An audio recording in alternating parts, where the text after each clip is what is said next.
오늘은 행복의 조건이라는 제목으로 하나님의 말씀 전하도록 하겠습니다.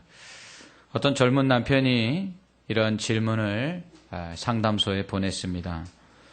돈 때문에 자주 부부싸움을 합니다. 걱정이 많은데 모두 돈 때문인 것 같습니다. 돈이 없으니 참 불행하기만 합니다. 어떻게 살아야 할까요? 여러분은 이 질문에 어떻게 답하시겠습니까? 이 질문에 답하는 것 그리 쉬운 문제는 아닐 것입니다. 하지만 한 번쯤 우리 스스로에게도 이런 질문들을 던져본 기억들이 있을 것입니다.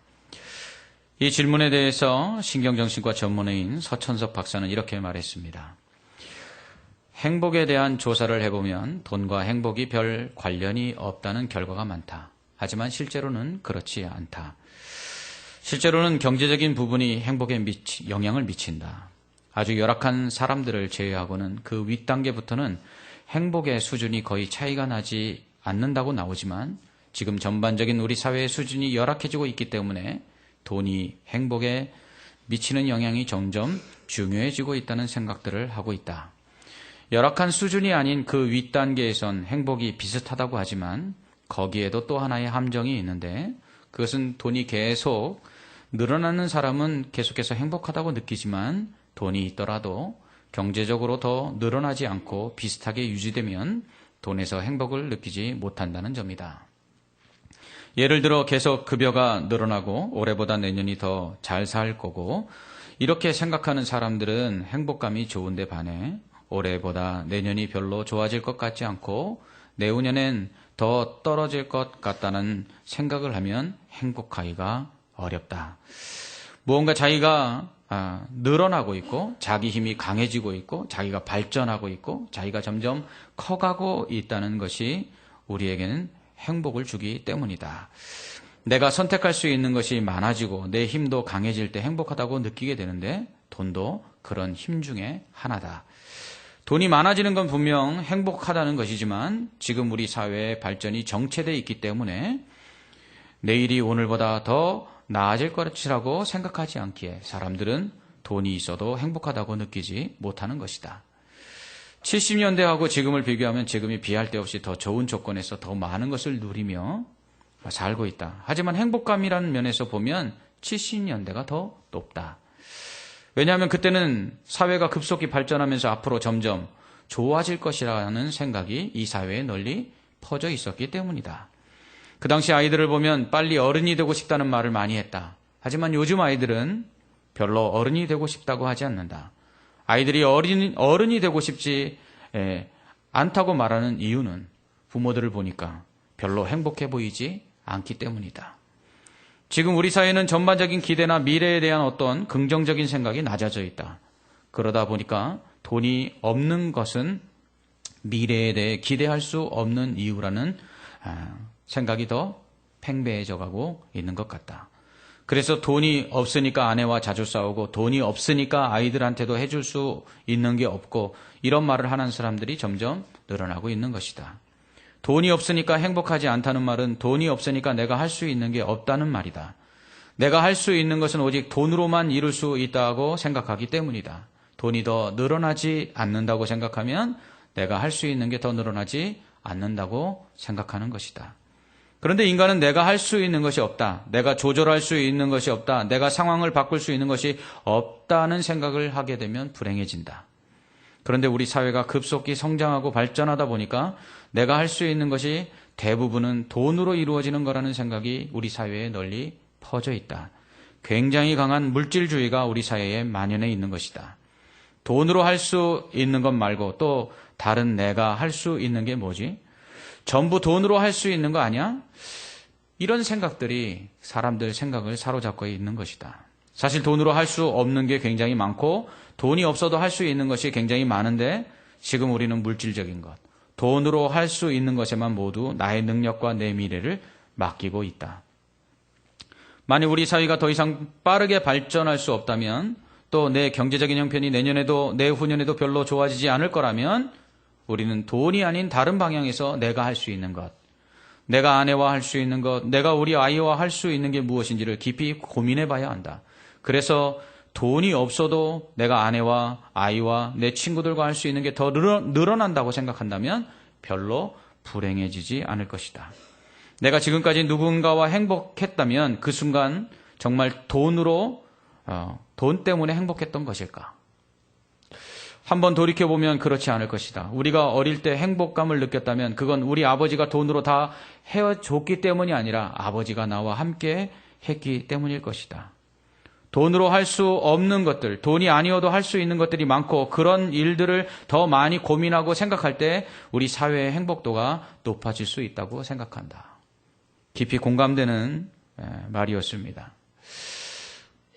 이 서박사의 말을 들으면서 정말 돈이 없던 시절이 지금보다 더 행복했다라는 느낌이 들었습니다. 하지만 정말 돈이 없던 시절, 지지리도 가난했던 그 시절로 다시 돌아가라고 한다면 그 누구도 그때로 돌아가고 싶은 사람은 없을 것입니다. 김소은 씨가 쓴 수필 중 가난한 날의 행복이라는 글이 있습니다. 그들은 가난한 신혼부부였다. 보통의 경우라면 남편이 직장으로 나가고 아내는 집에서 살림을 하겠지만 그들은 반대였다. 남편은 실직으로 집안에 있고 아내는 집에서 가까운 어느 회사에 다니고 있었다. 어느 날 아침 쌀이 떨어져서 아내는 아침을 굶고 출근했다. 어떻게든지 변통을 해서 점심을 지어 놓을 테니 그때까지만 참어. 출근하는 아내에게 남편은 이렇게 말했다. 마침내 점심시간이 되어서 아내가 집에 돌아와 보니 남편은 보이지 않고 방 안에는 신문지로 덮인 밥상이 놓여 있었다. 아내는 조용히 신문지를 걷었다. 따뜻한 밥 한 그릇과 간장 한 종지. 쌀은 어떻게 구했지만 찬까지는 마련할 수 없었던 모양이다. 아내는 수저를 들려고 하다가 문득 상위에 놓인 쪽지를 보았다. 왕후의 밥, 거린의 잔. 이걸로 우선 시장기만 속여두오. 낯익은 남편의 글씨였다. 순간 아내는 눈물이 핑 돌았다. 왕후가 된 것보다 더 행복했다. 만금을 주고도 살 수 없는 행복함에 가슴이 부풀었다. 교과서에 실렸던 이 글을 볼 때 가난했던 그 시절 우리는 행복이 무엇인가 생각할 수 있었습니다. 그렇습니다. 아내는 행복했을 것입니다. 세월이 흘러 먹을 것이 많아지고 살만한 형편이 되었을 때 그 가난했던 시절을 되돌아보아도 행복했을 것입니다. 하지만 그러나 그때로 다시 돌아가라고 한다면 싫다며 머리를 흔들 것입니다. 2014년도 올 한 해도 열심히 달려왔습니다. 올해 여러분들은 행복하셨습니까? 여러분들의 행복의 조건은 무엇이었습니까? 여러분들이 행복하다, 행복하지 않다라고 말하는 그 행복의 기준은 무엇이었습니까? 경제적인 풍요가 행복의 기준이었다면 연봉이 올라가고 사업이 잘 돼서 경제적으로 여유가 생기고 더 큰 집으로 이사를 간 만큼 행복했을 것입니다. 평안한 관계가 행복의 기준이었다면 가정과 직장, 교회 내에서 또 우리가 함께 지내는 사람들과 좋은 유대 관계를 맺음으로 인해 행복했을 것입니다.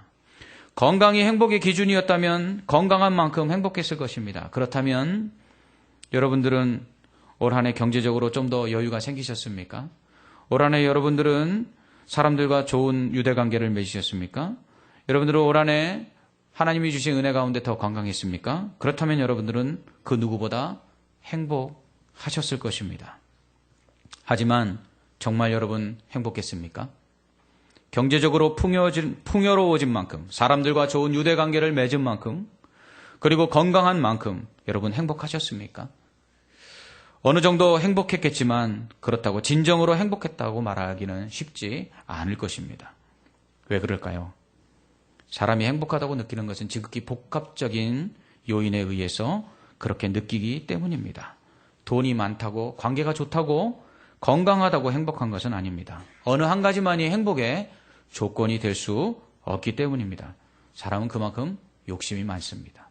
어느 한 가지만 내게 이루어지면 행복할 것이라고 말하지만 설령 그것이 이루어진다 할지라도 또 다른 행복의 조건을 찾아서 더 행복하기를 바라기 때문에 진정한 행복을 누리기가 쉽지 않은 것입니다. 그러므로 사람이 진정으로 행복하다고 느끼는 때는 만족할 때입니다. 참된 만족이 있을 때 행복하다고 느끼게 되는 것입니다. 그래서 이것만 해결되면 참 좋겠다 생각하지만 사실은 또 다른 고민들이 생겨날 수밖에 없는 삶을 살기에 우리는 참된 만족을 할 수가 없는 것입니다. 그렇기 때문에 우리는 늘 행복하다고 느끼지 못하는 것이죠. 하나의 문제가 해결되면 또 다른 문제로 고민합니다. 그러면 하나의 문제가 해결됐기 때문에 행복하다고 느꼈던 그 행복함이 순식간에 사라져버리죠. 그렇기 때문에 인간은 참된 행복을 누릴 수가 없습니다. 왜요? 인간은 수없이 시지프스의 신화에 나오는 시지프스와 같이 반복되는 고민과 문제 속에 살아가고 있기 때문입니다. 그렇기 때문에 인간은 참된 만족을 얻을 수가 없습니다. 그러므로 인간의 근본적인 모든 고민과 문제에서 벗어나지 않는 한 사람은 참된 만족도 그렇기 때문에 행복도 얻을 수가 없는 것입니다. 그런데 오늘 본문 말씀은 이스라엘 백성에게 너희는 행복한 사람이다 라고 선언하고 있다는 것입니다. 이스라엘이여 너는 행복한 사람이로다. 이 말씀을 오늘 우리에게 적용한다면 믿는 자여 너는 행복한 사람이다 라고 선언하는 것입니다. 그렇다면 예수 믿는 여러분들은 정말 행복하십니까? 예수 믿는 여러분들은 정말 행복하십니까? 그렇다면 무엇이 예수 믿는 여러분, 하나님의 백성된 여러분들을 행복하게 만들고 있습니까? 하나님의 백성이 행복한 조건은 그렇다면 무엇일까요? 오늘 본문은 모세가 죽기 전 이스라엘 백성을 축복한 내용들입니다. 신명기 33장은 모세가 죽기 전에 이스라엘 12지파에 대해서 축복하고 있는 그 내용을 기록한 것입니다. 먼저 루벤 지파에게는 그 사람 수가 적지 아니하기를 원하나이다 라는 축복을 합니다. 곧 자손이 번성하는 축복을 루벤 지파가 받습니다. 유다 지파에게는 그의 손으로 자기를 위하여 싸우게 하시고 주께서 도우사 그가 그 대적을 치게 하시기를 원하나이다 라는 복을 합니다. 이 축복은 곧 유다 지파의 예수 그리스도께서 태어나셔서 그 대적인 사탄을 이기시고 궁극적으로 자기 백성을 구원하시는 이 구원의 승리에 대한 예언인 것입니다. 레위 지파에게는 율법을 가르치고 제사를 드리는 직무를 행함으로 풍족하게 되는 제사장 가문의 축복을 허락합니다. 또 베냐민에게는 여호와의 사랑을 입은 자는 그 곁에 안전히 살리로다. 여호와께서 그를 날이 마치도록 보호하시고 그를 자기 어깨 사이에 있게 하시리로다 라고 축복합니다. 이것은 하나님께서 지키심으로 안전하게 보호받는다는 복입니다. 또한 요셉에게는 땅과 그 소산의 축복을 합니다. 그리고 수불론에게는 너는 밖으로 나감을 기뻐하라 라는 복을 주어서 영토 확장과 진출의 축복을 합니다. 이사갈에게는 너는 장막에 있음을 즐거워하라. 바다의 풍족한 것과 모래에 감추어진 보배를 흡수하리로다 라는 복을 주는데 이것은 집에 있어도 부유해지는 복입니다. 또 갓에게는 광대하게 되는 축복을 합니다. 단에게는 바산에서 뛰어나오는 사자의 새끼로다라는 축복을 함으로써 용맹함으로 인해 승리하는 복을 허락합니다. 그리고 납달리에게는 은혜가 풍성하고 여호와의 복이 가득한 납달리여 너는 서쪽과 남쪽을 차지할지로다라는 땅을 차지하는 은혜와 복을 허락합니다. 또 아셀에게는 아들들 중에 더 복을 받으며 그의 형제에게 기쁨이 되며 그의 발이 기름에 잠길지로다라는 축복을 함으로써 다른 지파보다 더 많은 복을 받고 그로 인해서 다른 지파 형제들에게 그 복을 나누어주는 그런 축복을 합니다. 이러한 축복들이 바로 이스라엘 지파에게 모세가 죽기 전에 한 축복들이었습니다. 여기서 시므온 지파만이 제외되는 것을 볼 수 있습니다. 아마도 시므온은 누이 동생이었던 야곱의 딸 디나의 사건으로 인해서 축복을 받지 못한 것 같습니다. 시므온은 누이 동생 디나가 히위 족속 하몰의 아들인 세겜에게 욕보임을 당하자 레위와 함께 이 히위 족속에게 할례를 행하면 내 동생을 주겠다고 약속합니다. 그런데 이 약속을 믿고 이 히위 족속이 할례를 행하고 고통 중에 있을 때에 레위와 시므온이 칼을 가지고 이 할례 받은 이 히위 족속을 진멸합니다. 그로 인해서 야곱이 죽기 전에 12 아들들을 축복하는데 레위와 시므온에게는 오히려 저주를 내립니다. 하지만 레위는 이스라엘 백성들이 모압 여인과 통혼함으로 인해서 하나님께서 벌하실 때에 하나님 편에 서서 자기 형제들을 처단합니다. 이로 인해서 레위는 하나님께서 영원한 제사장 직분을 그들에게 허락하시는 복을 받습니다. 그렇기 때문에 레위는 지금 모세에게 축복을 받고 있는 것입니다. 하지만 시므온은 여전히 디나 사건으로 인한 저주가 풀리지 않은 상태였습니다. 그래서 모세는 시므온 지파를 축복하지 않은 것입니다. 이렇게 모세는 죽기 전 이스라엘 11지파를 축복합니다. 이런 복을 받으면 얼마나 행복할까요? 이스라엘 지파가 받은 복을 종합하면 이것입니다. 그 땅이 넓어지는 것입니다. 그리고 그가 어디로 가든지 대적들을 물리치고 승리하는 것입니다. 그리고 그들에게 더 풍요로운 풍성한 곡식들을 거두고 그리고 그들이 그 부유함 속에서 사는 것입니다. 여러분 이렇게 산다면 얼마나 행복하겠습니까? 이러한 복이 여러분들에게 있기를 주님의 이름으로 축원합니다. 이렇게 이스라엘 백성들을 축복한 모세는 최종적으로 이스라엘 백성 전체에 대한 축복을 선언하는데요. 그것이 오늘 우리가 읽은 신명기 33장 26절로 29절의 말씀입니다. 우리가 다시 한번 함께 읽어보도록 하겠습니다. 신명기 33장 26절로 29절 말씀 함께 읽겠습니다. 제가 먼저 읽고 여러분들이 한 절 읽고 교독합니다. 여수르니여 하나님 같은 이가 없도다. 그가 너를 도우시려고 하늘을 타고 궁창에서 위엄을 나타내시는도다.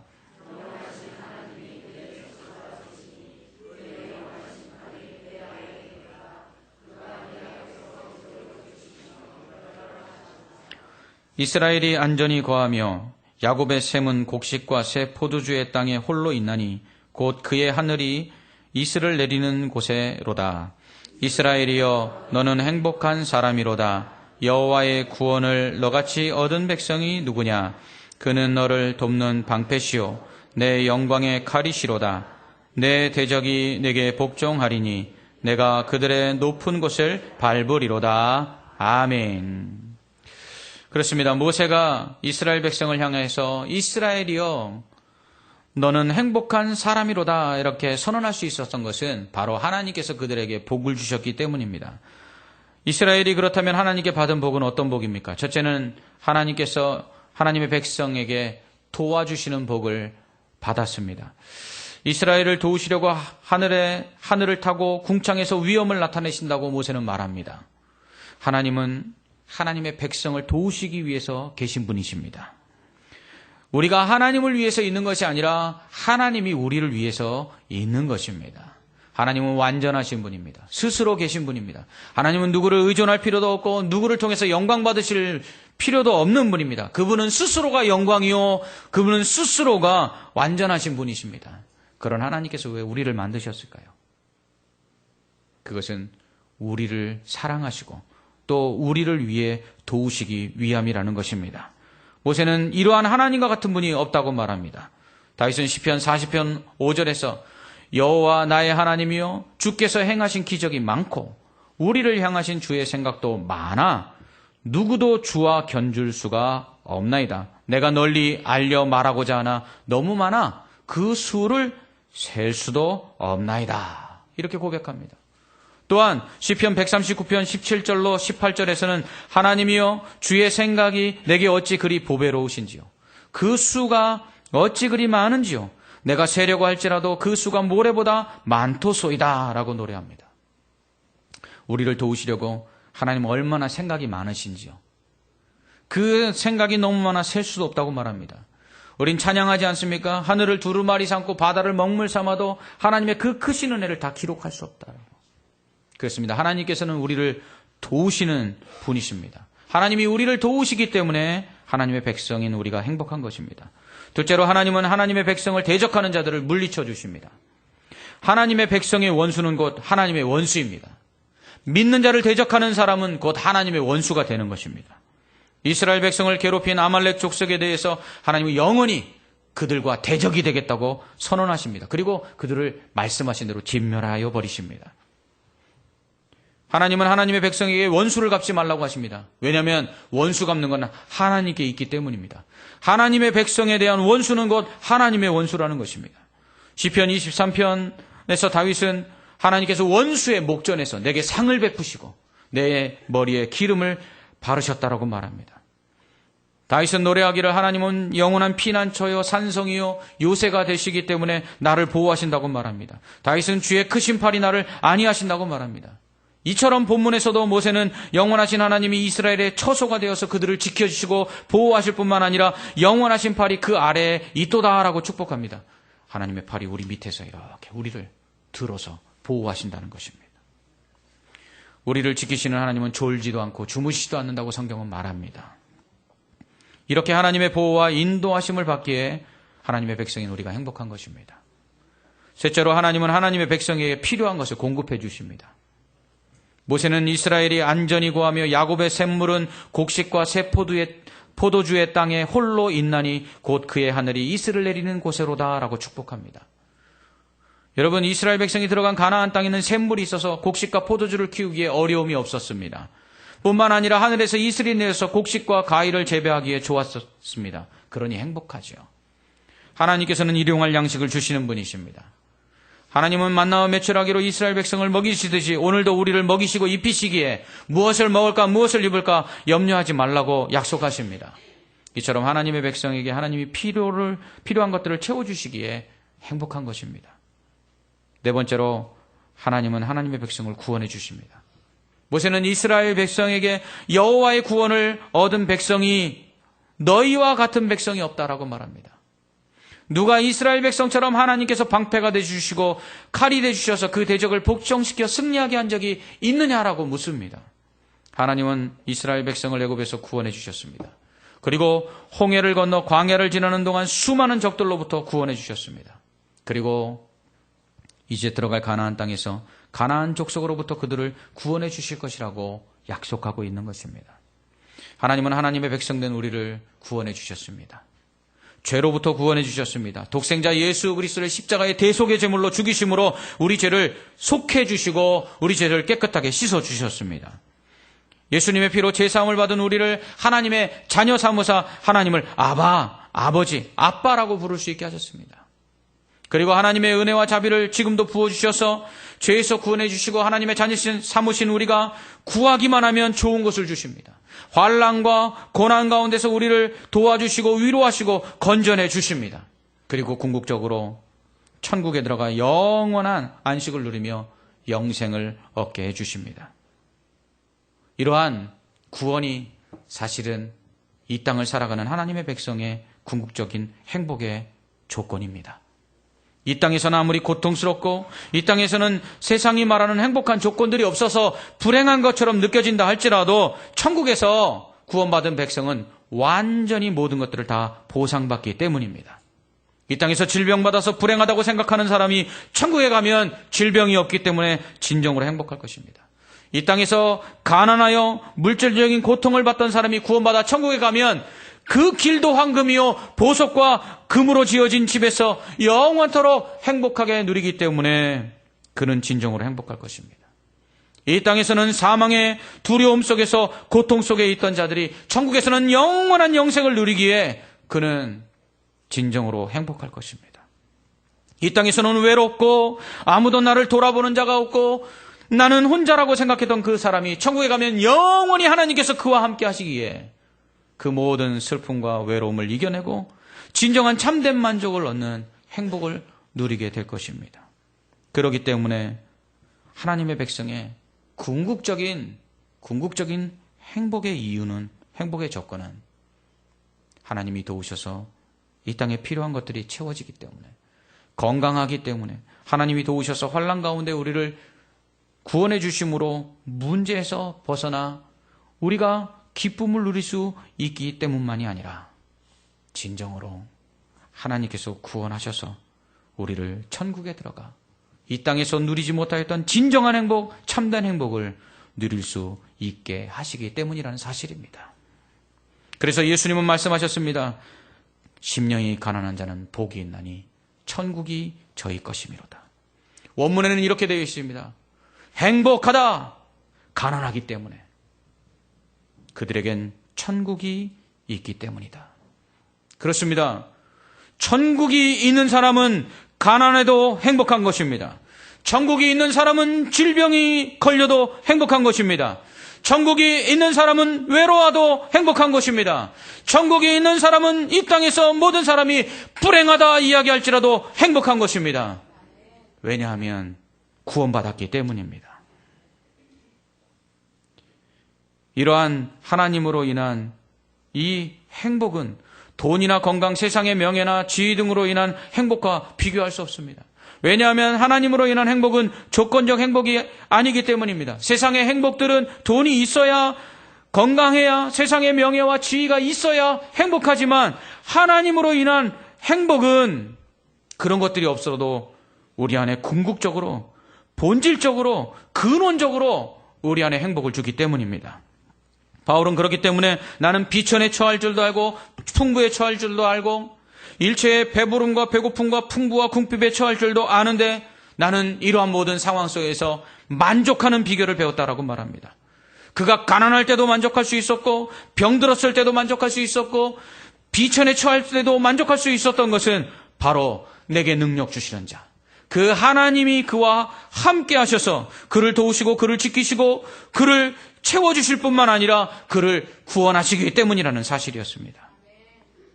지난 2009년 6월 미국의 권위 있는 월간지인 애틀랜틱 먼슬리의 기자 조슈아 울프 쉔크는 지금껏 일반에 공개되지 않았던 하버드 대학교 성인 발달 연구 자료실과 그 책임자인 조지 베일런트 교수를 한 달간 집중적으로 취재했습니다. 그가 취재한 하버드 자료실 안에서 그는 우리가 찾는 행복의 조건이 있다라고 발표했습니다. 행복하고 건강한 삶에도 법칙이 있을까? 행복하고 건강한 삶에도 법칙이 있을까? 이 주제를 하버드 대학교 연구팀은 1930년대 말에 하버드 대학교에 입학한 2학년생들 268명을 대상으로 72년간 추적하여서 행복하고 건강한 삶에도 법칙이 있을까라는 이 질문에 대한 답을 찾아냈습니다. 그것은 바로 7가지 행복한 건강한 삶의 법칙이라는 것입니다. 그래서 이 행복한 삶의 법칙인 이 7가지 법칙을 적어도 52세 전에 5가지 이상 성취한 사람들은 행복하다라는 결론을 냈습니다. 하지만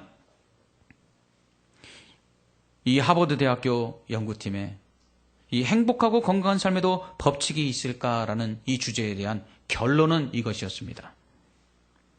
사람의 행복은 사랑받고 사랑하는 그 사랑이 바로 행복의 조건이다. 아무리 행복할 수 있는 52세 이전의 행복의 법칙 7가지 중에 5가지를 가지고 있다 할지라도 진정으로 사랑하지 아니하고 진정으로 사랑받지 못하면 행복할 수 없다는 것입니다. 하지만 인간의 사랑이 참된 행복을 정말 가져다 줄 수 있을까요? 저는 없다고 생각합니다. 왜냐하면 인간의 사랑은 참된 행복을 가져다 줄 만큼 완전하지 않기 때문입니다. 부모의 사랑이 자녀에 대한 그 부모의 사랑이 완전할까요? 아닙니다. 우리는 뉴스를 통해서 부모가 자식을 죽이고 자식이 부모를 죽이는 그런 폐륜의 모습들을 얼마나 많이 보고 있습니까? 인간의 사랑은 완전할 수 없습니다. 바울은 참된 만족을 얻었다라고 말합니다. 그 참된 만족의 근원이 무엇이었습니까? 그것은 바로 완전한 하나님의 사랑입니다. 아가페의 사랑, 조건 없는 그 하나님의 사랑만이 우리를 참으로 행복하게 만들 수 있습니다. 그런 면에서 우리는 이미 행복한 사람입니다. 왜냐하면 하나님이 우리를 사랑하시기 때문입니다. 그 하나님의 사랑은 독생자를 통해서 보여주신 사랑은 한 번도 우리에게서 바뀌어지거나 변함이 없는 영원하신 사랑이기 때문입니다. 그 사랑으로 하나님이 여전히 오늘도 우리를 사랑하시고 그리고 이스라엘 백성에게 약속하신 것처럼 그들을 지켜주시고 그들로 승리하게 하시고 그들에게 채워주시고 무엇보다도 그들을 구원해 주시기 때문입니다. 이 사랑이 우리 안에 있는데 우리가 그 사랑이 우리 안에 있음에도 불구하고 행복하다고 느끼지 못하는 이유는 뭘까요? 성령으로 말미암아 그 사랑이 날마다 우리에게 깨달아지고 성령으로 말미암아 그 사랑이 우리 안에 깊이 경험돼야 하는데 그것이 없기 때문에 그렇습니다. 그렇기 때문에 우리는 다시금 말씀과 기도를 통해서 또 예배를 통해서 이 성령의 그 깨닫게 하시는 하나님의 사랑을 경험해야 합니다.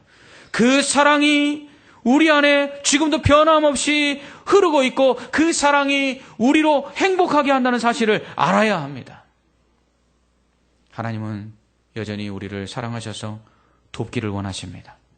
여전히 하나님은 우리를 사랑하셔서 우리를 지키시길 원하십니다. 여전히 하나님은 우리를 사랑하셔서 우리로 승리하게 하시기를 원하십니다. 하나님은 여전히 우리를 사랑하셔서 우리를 구원해 주시기를 원하십니다. 사랑하는 성도 여러분, 여러분이 이미 행복한 사람입니다. 그 행복은 바로 하나님의 사랑을 받고 있기 때문입니다. 이것이 믿는 자의 행복의 이유이며 유일한 조건입니다. 하나님의 사랑을 받고 있습니다.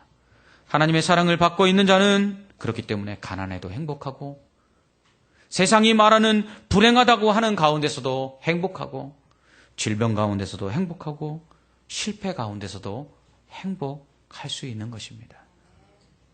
하나님께서는 여러분이 행복하기를 위해 오늘도 여러분을 변함없이 사랑하고 계십니다. 기도하겠습니다. 하나님 아버지, 이스라엘이여 너는 행복자로다 라고 모세가 선포하듯이 우리 믿는 우리에게 하나님은 행복하다고 선언하고 계십니다. 이 성령께서 선언하고 있는 이 선포하시는 이 행복한 약속의 말씀을 오늘 우리가 다시금 우리 가슴속 깊이 깨닫고 우리 안에 이미 주어진 그 행복으로 인하여 기뻐하며 감사할 수 있게 하여 주시옵소서. 행복의 이유는 다른 것이 아니라 하나님 때문입니다. 하나님이 우리를 구원하셨기 때문에 행복한 것입니다. 천국이 있는 자, 그는 가난하여도 행복하다고 예수님 선언하고 계십니다. 하나님, 우리 오늘 주 앞에 나와 예배하는 성도들, 하나님의 그 사랑으로, 하나님의 그 도우심과 보호하심과 그리고 승리케 하심과 그리고 그 구원하심의 은혜로 인하여 진정으로 행복하며 그래야 세상 속에서 질병과 고통과 가난과 여러 가지 어려운 환난 속에서도 행복을 잃지 않게 하여 주옵시고 늘 감사하며 기뻐하며 살 수 있는 복을 허락하여 주시옵소서. 예수님 이름으로 기도합나이다. 아멘.